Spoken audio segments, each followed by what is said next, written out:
A continuação da série estará baseada em João capítulo 12, do 1 ao 11. E esse texto agora eu vou ler, semana passada eu não li ele, que diz assim, João capítulo 12, do 1 ao 11. 6 dias antes da Páscoa, Jesus chegou a Betânia, onde vivia Lázaro, a quem ressuscitara dos mortos, e ali prepararam um jantar para Jesus. Prepararam o quê?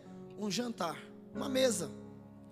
Marta servia enquanto Lázaro estava à mesa com ele. Então Marta, ainda que ela não estava sentada, ela estava ao redor da mesa. Então Maria pega um frasco de nardo puro, que era um perfume caro, derramou sobre os pés de Jesus e os enxugou com seus cabelos. E a casa então se encheu com a fragrância do perfume. Mas um dos seus discípulos, Judas Iscariotes, que mais tarde iria traí-lo, fez uma objeção. Por que esse perfume não foi vendido? E o dinheiro dado aos pobres? Olha que maravilha essa objeção dele. Eu não vou entrar porque vai ter alguém que vai futuramente ministrar sobre Judas, mas que objeção maravilhosa, né? Por que não vende, dá para os pobres? Quem olha de fora fala, meu Deus, esse cara está correto. Seriam 300 denários. Ele não falou isso por se interessar com os pobres. Aí é legal que o texto já explica, mas porque era ladrão, sendo responsável pela bolsa de dinheiro, costumava tirar dela o que nela era colocado. Então, a pessoa não estava preocupada com os pobres, ele estava preocupado com ele mesmo. Às vezes a gente não está preocupado com alguma situação, nós estamos preocupados conosco, com a nossa dignidade, com a nossa, sabe? Então, ele estava assim, preocupado com isso. Respondeu então Jesus, deixa em paz, que o guarde para o dia do meu sepultamento, pois os pobres vocês sempre terão contigo, mas a mim vocês nem sempre terão. Enquanto isso, uma grande multidão de judeus, ao descobrir que Jesus estava ali, veio, não apenas por causa de Jesus, mas também para ver Lázaro, a quem ele ressuscitara dos mortos. Assim, os chefes dos sacerdotes fizeram planos para matar também Lázaro, pois, por causa dele, muitos estavam se afastando dos judeus e crendo em Jesus. Esse texto que nós acabamos de ler, mostra uma cena interessante, com pelo menos 5 personagens. Nós poderíamos colocar outros, por exemplo, os fariseus, a multidão, mas eu quero focar, pelo menos a princípio, em 5 personagens. O primeiro personagem é Jesus, o segundo é Lázaro, o terceiro Marta, quarta Maria e o quinto Judas. Então, hoje nós iremos falar de Jesus na mesa. O que mostra, o que revela Jesus na mesa? O que significa ter Jesus na mesa? Eu espero que Deus me dê graça para isso e você possa entender. Nas próximas semanas, se o Espírito Santo assim quiser, as próximas pessoas que virão ministrar estarão pegando cada um desses personagens. Então hoje o tema é Jesus, presença que revela amor, perdão e graça. O próprio Jesus, ao falar do reino de Deus, em muitas ilustrações, ele usava a mesa para nos ensinar princípios verdadeiros e inegociáveis do reino. Lucas, por exemplo, Lucas 14, do 15 ao 16, ele vai dizer assim, ao ouvir isso, Lucas está dizendo assim, ao ouvir isso, um dos que estavam à mesa com Jesus, porque ele estava numa mesa, Jesus estava ensinando várias coisas ali, e aí uns falam assim, olha, feliz será aquele que comer no banquete do reino. Então sempre quando vai falar do reino, o banquete, a mesa, ela sempre é usada como algo para, olha, o reino de Deus é comparado a uma mesa, a um banquete. E aí Jesus então vai falar, olha, certo homem estava preparando um grande banquete, convidou muitas pessoas. Jesus então estava usando o banquete, a mesa, para explicar os princípios do reino, sempre. Era uma ilustração para mostrar, olha, assim que é o reino.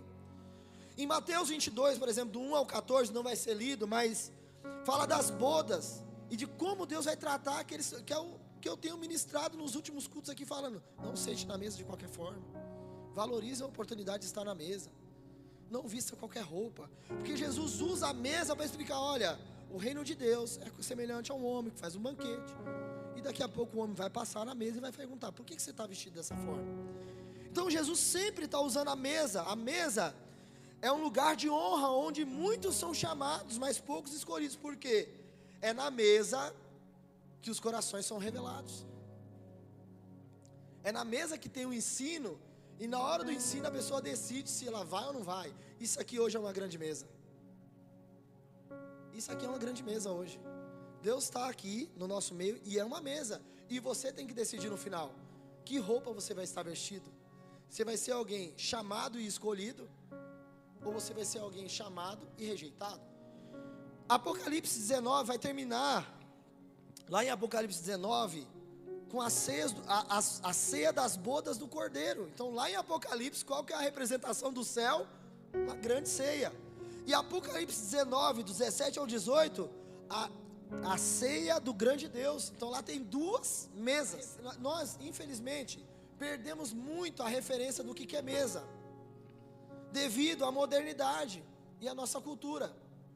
Eu fiz um discipulado, depois eu vou citar aqui, eu fiz um discipulado com meus filhos. Falei: olha, antigamente nós alugávamos uma casa e nós fazíamos um culto para agradecer a Deus, um banquete, para dizer assim, ó, chama a igreja toda, vamos celebrar. Nós alugamos uma casa, nós compramos uma casa, fazíamos um culto.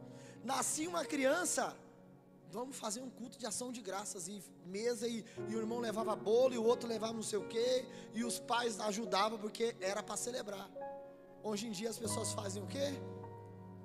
Não celebram, não trazem mais para a mesa, nem casamento mais estão querendo fazer. Antigamente, quando ia assumir um namoro com alguém, a pessoa marcava um almoço na casa dos pais, para o quê? Não, para confirmar o meu relacionamento diante de todos ali. E aí se convidava o pastor, se convidava alguns irmãos mais íntimos para estar naquele dia, porque era um momento de mesa, era um momento de intimidade, um momento de... Então, nós perdemos a referência da mesa dentro das nossas casas. Mas antigamente, às vezes enquanto um filho, ou principalmente o pai, mas enquanto um filho não chegava, ninguém comia. Não, tem que esperar o irmão chegar, ele está vindo. Quando um almoço de família, por exemplo, ó, o irmão está vindo, vamos esperar ele chegar. Mas nós estamos com fome. Não, espera teu irmão chegar. Quando ele chegar, nós vamos comer todo mundo junto. Então, ninguém comia. Imagina então aceitar uma televisão ligada na hora da mesa. Não, os pais desligavam a TV. E um celular? Não, é inaceitável isso. Mas hoje em dia, às vezes na comunhão da igreja, para não dizer o culto, mas na comunhão da igreja, um dia desse nós marcamos um almoço um almoço com várias pessoas na nossa casa. Final do ano passado, a Dani quis chamar todo mundo lá em casa. A maioria foi, quem não estava com compromisso foi. Separamos por dias. E teve um dia que eu briguei, falei: não, nós convidamos vocês para a nossa casa e vocês vão ficar com o celular ligado na mão. Não, está errado. Isso é uma desonra para a mesa, não é verdade? Na minha célula tem uma regra: 15 minutos antes liga celular. E enquanto não vai embora o último irmão, não liga o celular. E quando os meninos ligam, eu já vou... Desliga. A célula não é para isso. Quando os irmãos forem embora, você liga o celular. Mas a nossa reunião, nós perdemos o sentido da mesa, da comunhão, da igreja. E às vezes as pessoas ligam o celular e nem conversam uma com a outra. Perdem a oportunidade de poder ter comunhão na mesa. Às vezes saem para o shopping, juntam a galera, vai para o shopping. Quando chega lá no shopping, está todo mundo mexendo no seu celular. Um vício desgraçado. Nós precisamos de libertação. Amém? Eu sei que é difícil sair esse amém, porque sabe, a carne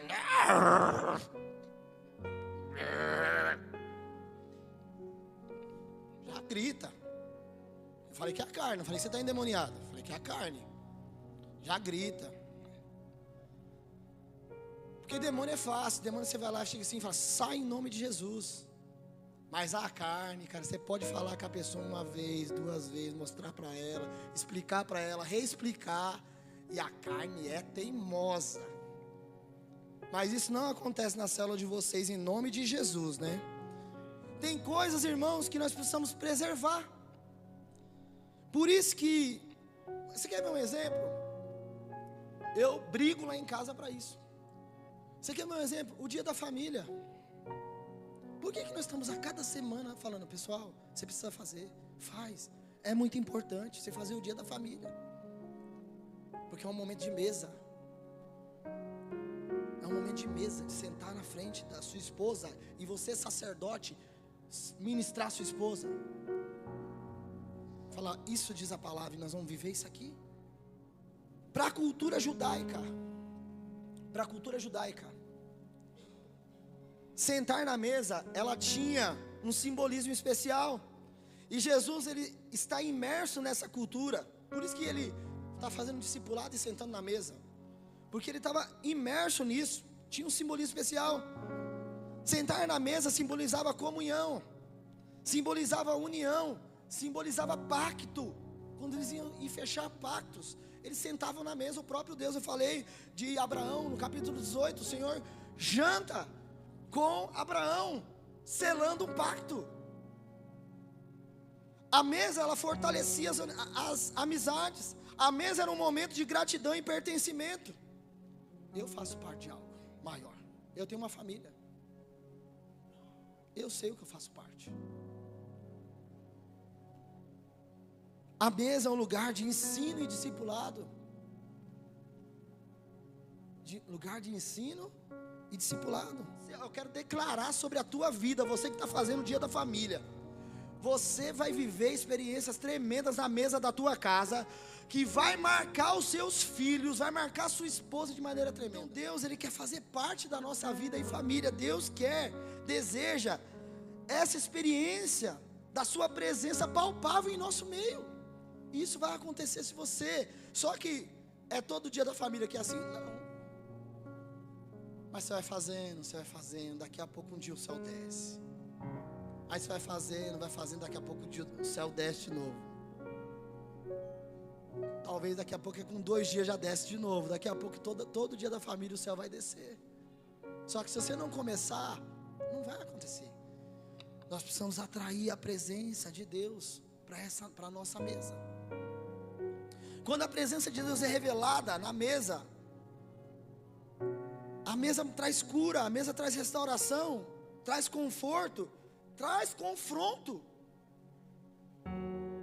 Mas a revelação do amor, a presença de Deus, ela trará para nós uma alegria que não é desse mundo. Assim como foi na bodas de Caná, que era uma mesa de casamento, era uma ceia, era uma festa, uma comemoração, que Jesus transformou água em vinho. Ele quer fazer isso na nossa vida. Quando nós temos contato com a presença de Deus, a presença dele vai nos transformar. A presença de Deus trará para nós alegria. Jesus na mesa revela a presença, essa presença maravilhosa. Não podemos perder a sensibilidade e a percepção espiritual de que essa presença é real, irmãos. Não é uma história da carochinha. Jesus é real. A presença dele é real, ela está no nosso meio. Por isso que eu não posso me comportar de qualquer maneira, porque ela é real. O problema nosso é que nós achamos que ele é uma energia, que ele é um negocinho. Não, ele é uma pessoa.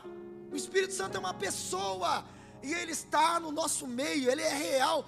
Vou te falar mais, ele é mais real do que a matéria, do que tudo que é material aqui.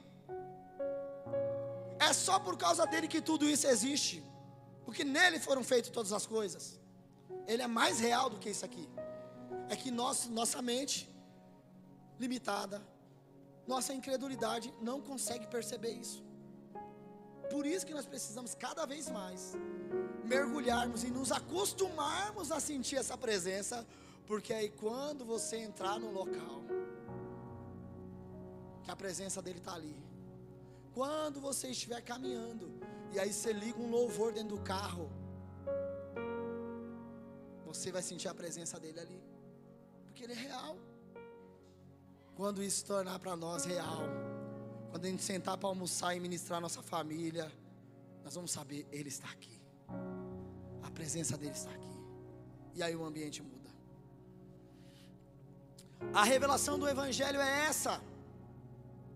Deus, na sua imensidão, decidiu tabernacular, morar, habitar, sentar na mesa com os homens. Essa é a revelação de Deus para nós. Ele, em sua grandeza, decidiu tabernacular entre nós.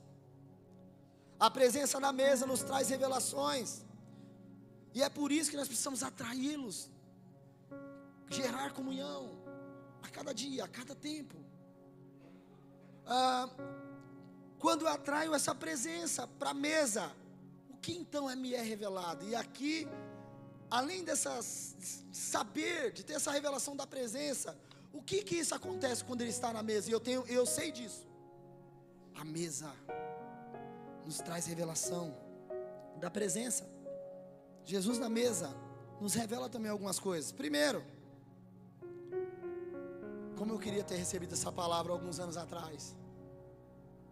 Como eu queria. Primeiro, na mesa, Jesus na mesa revela essa presença revela o amor de Deus.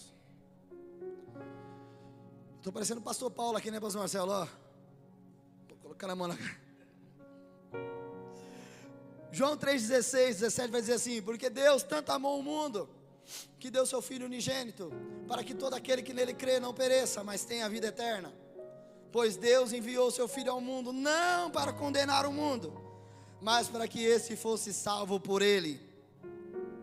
As pessoas ficavam constrangidas pelo amor de Deus. Às vezes ficam até hoje.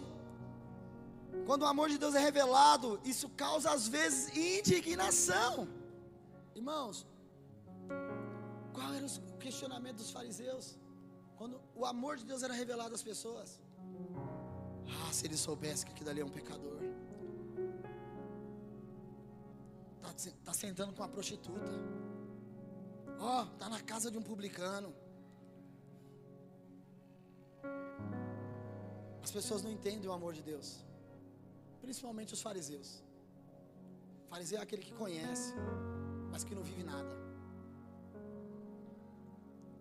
que talvez já viveu, mas agora decidiu viver só no conhecimento. E eles ficavam como? Como que pode? Sentando com um pecador, com uma prostituta. Porque o amor de Deus gera mesmo indignação em alguns momentos. Como que pode Deus resgatar? Existiam julgamentos. Não importa o que você fez, não importa o que você fez até hoje, esse amor ele te alcança, ele está na mesa. Esse amor está na mesa. Jesus na mesa é um grito de amor de Deus, dizendo: vinde a mim, todos que estáis cansados e sobrecarregados, e eu darei a você descanso. Jesus na mesa é a expressão mais linda do amor revelado à humanidade. O próprio Cordeiro de Deus que tira o pecado do mundo senta na mesa conosco para revelar o seu amor. Irmãos, que maravilhoso.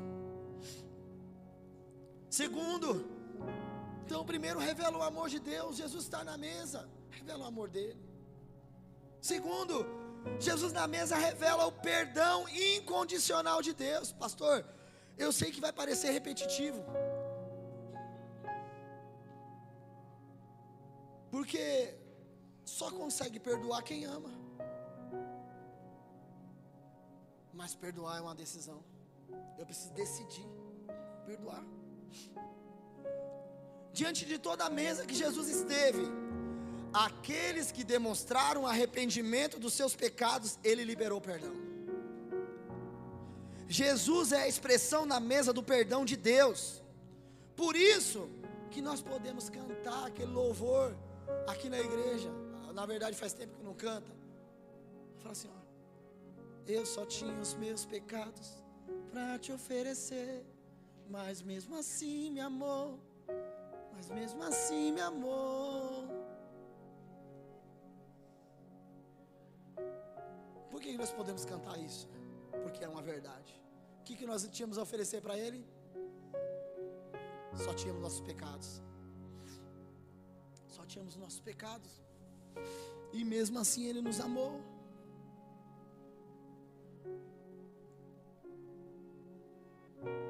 Jesus é a expressão do perdão de Deus. A parábola do filho pródigo também fala de uma mesa.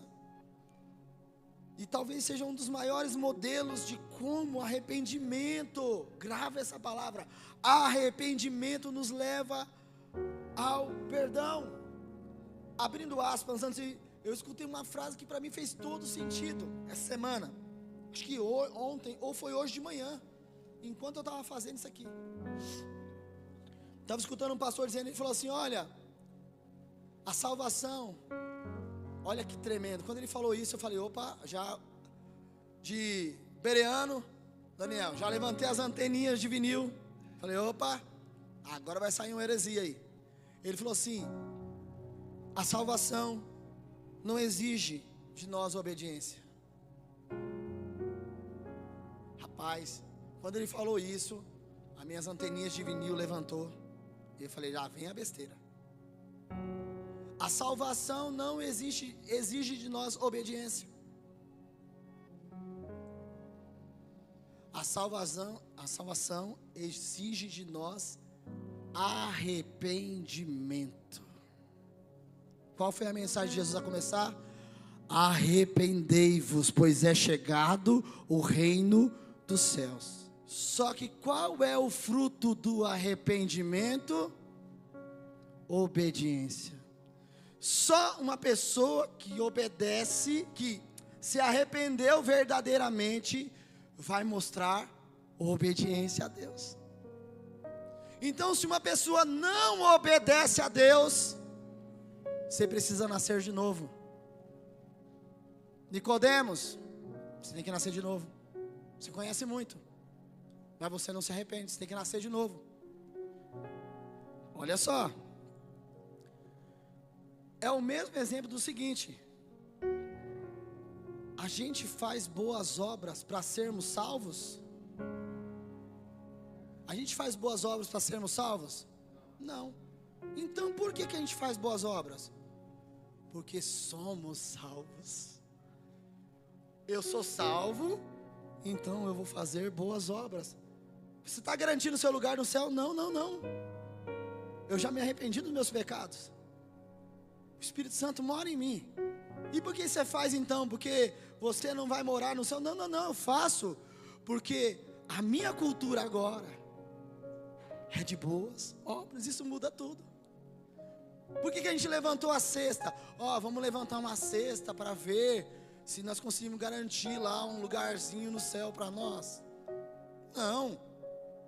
Porque uma vez que eu sou salvo, eu faço parte de uma cultura do reino dos céus que diz que não havia necessitados entre ele. E como eu faço parte dessa cultura, o meu coração é levado a cuidar dos outros e não deixar que haja necessitado nos nossos meios. Por quê? Porque eu sou salvo, então agora eu faço boas obras. O filho pródigo que eu estava falando, e quando ele volta para casa arrependido, quando ele cai em si e diz, ei, os trabalhadores do meu pai tinham tudo. Ele volta arrependido. O que o pai faz então? O recebe, prepara uma mesa, um banquete. E ali na mesa, nesse banquete, é revelada a mesa do perdão, que também acaba se transformando na mesa da restituição, porque aí vem veste novas, sandálias e nos seus pés e anéis nos seus dedos, anel no seu dedo. Jesus está na mesa, irmãos. E quando Jesus está na mesa, se nós nos arrependermos verdadeiramente, esse perdão nos abraça. Jesus é a expressão do perdão incondicional de Deus e da restituição que Deus faz em nossa vida e família. Eu não merecia. Jesus é a revelação do perdão. Perdão esse que nos chama das trevas para a sua maravilhosa luz. E hoje nós podemos ser chamados, como em 1 Pedro 2,9: vocês, porém, são geração eleita, sacerdócio real, nação santa, povo exclusivo de Deus. Para quê? Para guardar para nós esse perdão? Não, para anunciar as grandezas daquele que nos chamou das trevas para a sua maravilhosa luz. Antes vocês nem eram povo, mas agora vocês são povo de Deus. Não haviam recebido misericórdia, mas agora a receberam. Quando nós entendemos Jesus na mesa, nós recebemos revelação do amor e do perdão. Não caminhamos debaixo de acusação. Terceiro, a mesa revela a graça de Deus. Não importa o que você fez, o perdão te alcança, a graça te alcança. Alcança onde? Na mesa. Isso não é por méritos, irmãos, nem por obra nenhuma. Você viu que está tudo vinculado. Efésios 2,8 vai dizer assim: pois vocês são salvos pela graça, por meio da fé, e isso não vem de vocês, é dom de Deus, não por obras para que ninguém se glorie, porque somos criação de Deus, realizada em Cristo Jesus, para fazermos boas obras, as quais Deus preparou antes para nós as praticarmos. Não somos salvos por boas obras, somos salvos, e uma vez que eu sou salvo, eu tenho que praticar, ser obediente, ser grato, ser perdoador, porque eu entendi a graça de Deus sobre a minha vida. Eu poderia usar a própria história do filho pródigo para contar isso aqui, porque ele recebe ali, ele não merecia, mas já tinha gastado o dinheiro dele, ele não merecia. Então a graça alcançou aquele filho. Mas eu queria usar um outro personagem da Bíblia para mostrar isso aqui, nos poucos minutos que me restam aqui. Eu preferi falar da graça falando da vida de Pedro, porque Pedro, ele é muito nós. Vou falar que nem a Gisele fala de vez em quando. É sobre isso. É sobre isso. Não sei nem se encaixa no contexto aqui, mas Pedro é muito nós. E não estou ligando para o português aqui não. Quando eu vejo a vida de Pedro, eu olho e falo: cara, isso aqui sou eu. Essa história aqui sou eu, nos meus altos e baixos, às vezes até em cima do púlpito. Eu falo assim: isso aqui é muito parecido comigo. Olha só, e não é só comigo não, é com a gente. Nós, mesmo Pedro não estando naquela mesa de João 12, que foi o texto que eu li a princípio, nós não sabemos ali porque se ele não é só citado ou se ele realmente não está. Mas Pedro, com certeza, ele teve muitas mesas com Jesus. Pedro é um dos maiores exemplos de como o amor, o perdão e a graça se manifesta na nossa vida. Pedro, olha o que acontece com Pedro. Pedro, no final da caminhada dele com Jesus, quando Jesus está sendo crucificado, julgado e crucificado, apanhando, Pedro está lá em volta, e Jesus está lá sendo julgado, e as pessoas chegam para Pedro e: olha, você é discípulo dele, você fala que nem ele. E por 3 vezes Pedro nega, tinha caminhado com Jesus e nega Jesus. Ao negar Jesus, Pedro então, a Bíblia diz que ele cai em choro, arrependimento, porque ele tinha negado a Jesus. Eu fico imaginando, porque Pedro agora vai viver, e por isso que a gente entende lá porque que ele foi pescar de novo, porque que ele foi viver a vida dele de novo, porque ele estava caminhando debaixo de uma acusação. Pedro então passa a viver debaixo de uma acusação. Eu fico imaginando os dias seguintes, quando você faz algo de errado, não fica aquilo na tua cabeça: poxa, pisei na bola, cara, não era para me ter feito isso, cara, estou arrependido. Dá uma vergonha, Não dá? Uma acusação. Às vezes você quer fugir do lugar. Você não quer estar presente. Se você sabe que a pessoa vai estar no lugar, você vai por outro caminho, porque a vergonha, a acusação. Estou falando para quem se arrepende verdadeiramente. Tem gente que não. Ele não está nem aí. Você pode estar falando, ela não está nem aí. É interessante porque eu fico imaginando os dias seguintes com Pedro acusado. Após 3 dias,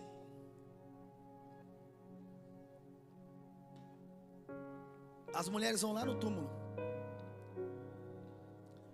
para fazer os costumes lá de passar, né, os produtos lá. Quando chega lá, Jesus não está. E aí as mulheres voltam desesperadas com uma notícia: o corpo não está no sepulcro. Olha, o corpo não está lá. Um anjo nos falou que ele ressuscitou. É interessante porque nessa passagem que eu estou citando é de Lucas, se eu não estou enganado, Lucas 24, do 1 ao 12, eu não vou ler. Mas ele vai falar assim: por que vocês estão procurando entre os mortos aquele que vive? E aí elas, nessa mistura de histórias, ela vai lá e vai: olha, não tá lá o corpo dele. E tem um anjo dizendo que ele ressuscitou, que ele está vivo, que não adianta procurar ele entre os mortos. Aí, em João capítulo 20, diz que Pedro e mais um discípulo, não acreditando na história, sai correndo, porque eles queriam ver com os próprios olhos. A Bíblia ali não diz que é João. Algumas pessoas dizem que é João, esse discípulo que corre junto com Pedro para lá.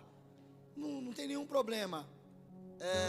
Mas alguns dizem que é João, porque no meio do caminho, esse outro discípulo corre na frente e chega na frente do sepulcro. E quando chega na frente do sepulcro, ele não tem coragem de entrar, ele não entra. E a Bíblia vai dizer depois que Pedro chega e entra. E aí, existem algumas teorias que é muito legal apesar de não estar explícito na palavra, algumas pessoas perguntam assim: por que um correu e chegou na frente do outro? Então tem algumas teorias. A primeira é de que talvez o discípulo era mais novo, porque Pedro era um dos mais velhos. Teoricamente, o discípulo mais novo vai fazer o quê? Vai na frente. E o Pedrão, já com idade, ficou para trás. Se eu for correr com um dos meninos aqui da igreja aqui, nós vamos ter problema. Eu vou ter problema. Com meio pulmão, ele vai chegar na minha frente. Então, uma das teorias pode ser essa. A segunda teoria, por isso que eles falam que é João, que fala que ele correu na frente porque ele era mais apaixonado por Jesus. Então, como João era o discípulo mais amado, João saiu desesperado na frente. E Pedro chega então depois. Só que quando João, teoricamente, se foi João, chega na frente do sepulcro, sabe aquele negócio assim: eu amo tanto que eu não quero ver, eu não tenho coragem de ver. E se ele está lá dentro morto, eu não quero ver o corpo dele morto. Sabe aquele negócio de quem é apaixonado? Então, eu prefiro não ver. Essas teorias todas elas são válidas. A Bíblia não é em cima disso que está baseada esse ponto da graça. Mas tem uma que eu preferi ir para esse caminho. Falei, essa daqui talvez dentro do contexto me indica algumas coisas. Por quê?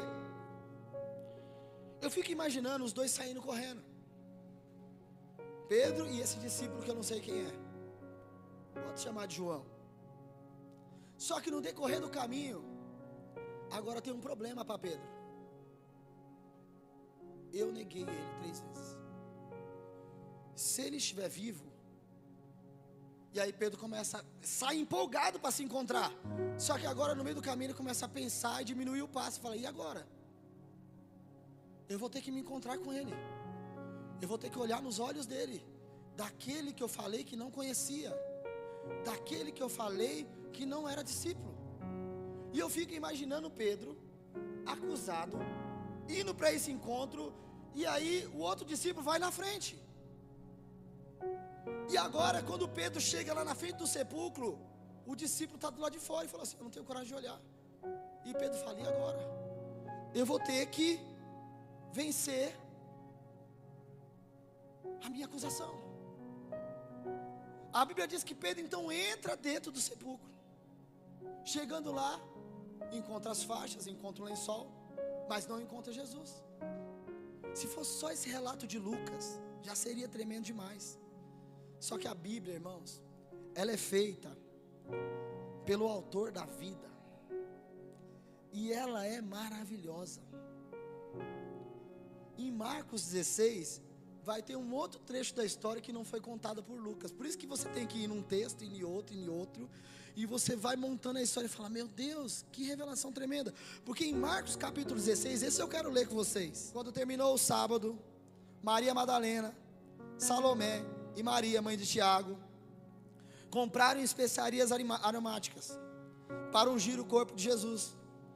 No primeiro dia da semana, bem cedo, ao nascer do sol, isso foi domingo, elas se dirigiram ao sepulcro, perguntando umas às outras. Então, essa história aqui acontece antes daquela corrida de Pedro.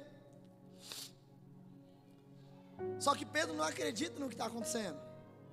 Não vai acreditar. Uma diz às outras: ó, quem removerá a pedra para nós na entrada do sepulcro? Que era uma pedra enorme. Mas quando foram verificar, viram que a pedra era muito grande, já havia sido removida. Entrando no sepulcro, viram um homem vestido de roupas brancas assentado à direita, e ficaram amedrontadas.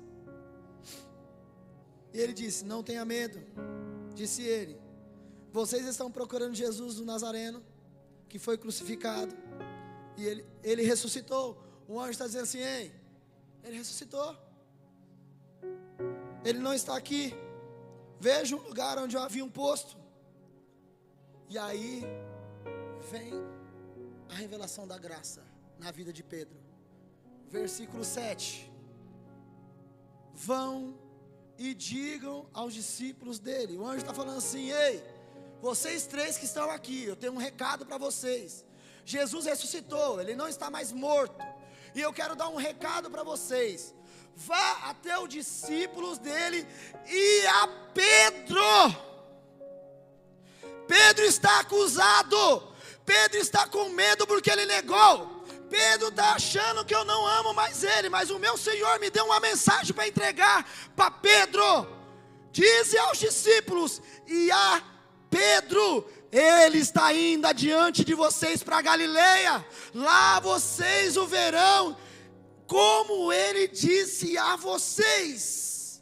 A própria personificação do amor, do perdão e da graça de Deus tinha ressuscitado, e estava mandando um recado para Pedro especificamente: Pedro, eu não esqueci de você, a minha graça te alcança, Pedro. Pedro precisava viver isso. Pedro, eu não desisto de você, Pedro. Por quê? Porque talvez Pedro já tinha ouvido do amor, do perdão e da graça na vida de outras pessoas, mas ele mesmo não tinha experimentado o amor, o perdão e a graça. Eu nem vou contar o resto da história, que Pedro vai estar pescando, ele não está sabendo, ele não entendeu isso. Jesus senta na mesa com ele. Ô Gui, vem aqui por favor. Jesus então senta na mesa com ele.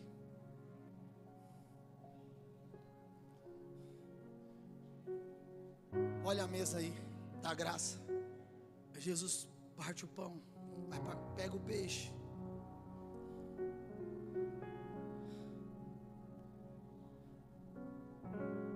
E aí sabe o que Jesus faz na mesa? Pedro, você me negou. Pedro, você não merece perdão. Pedro, você não é digno de ser chamado meu discípulo. Pedro, Você me negou no momento que eu mais precisei, Pedro. No meio do meu sofrimento, você me negou.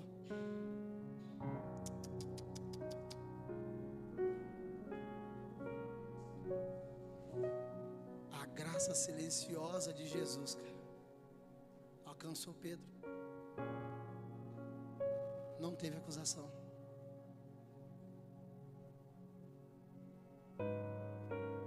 O que Jesus fez para Pedro foi: você me ama, Pedro?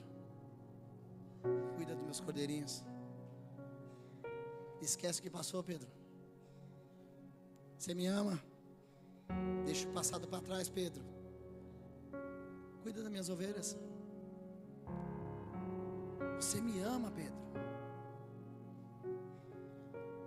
Pedro começa a chorar, porque Pedro lembra do que ele fez. Mas Jesus estava falando para Pedro assim: Pedro, eu já te perdoei. Se eu estou aqui com você sentado, é porque a graça já te alcançou. Quando eu mandei o recado lá, Pedro, eu falei: aí, avisa os de cima, mas tem um lá que precisa escutar mais do que os outros. Avisa para ele, que eu vou me encontrar com ele. A graça de Deus nos alcança na mesa. Por isso que nós não podemos sentar na mesa de qualquer maneira. Porque é na mesa que revela a graça.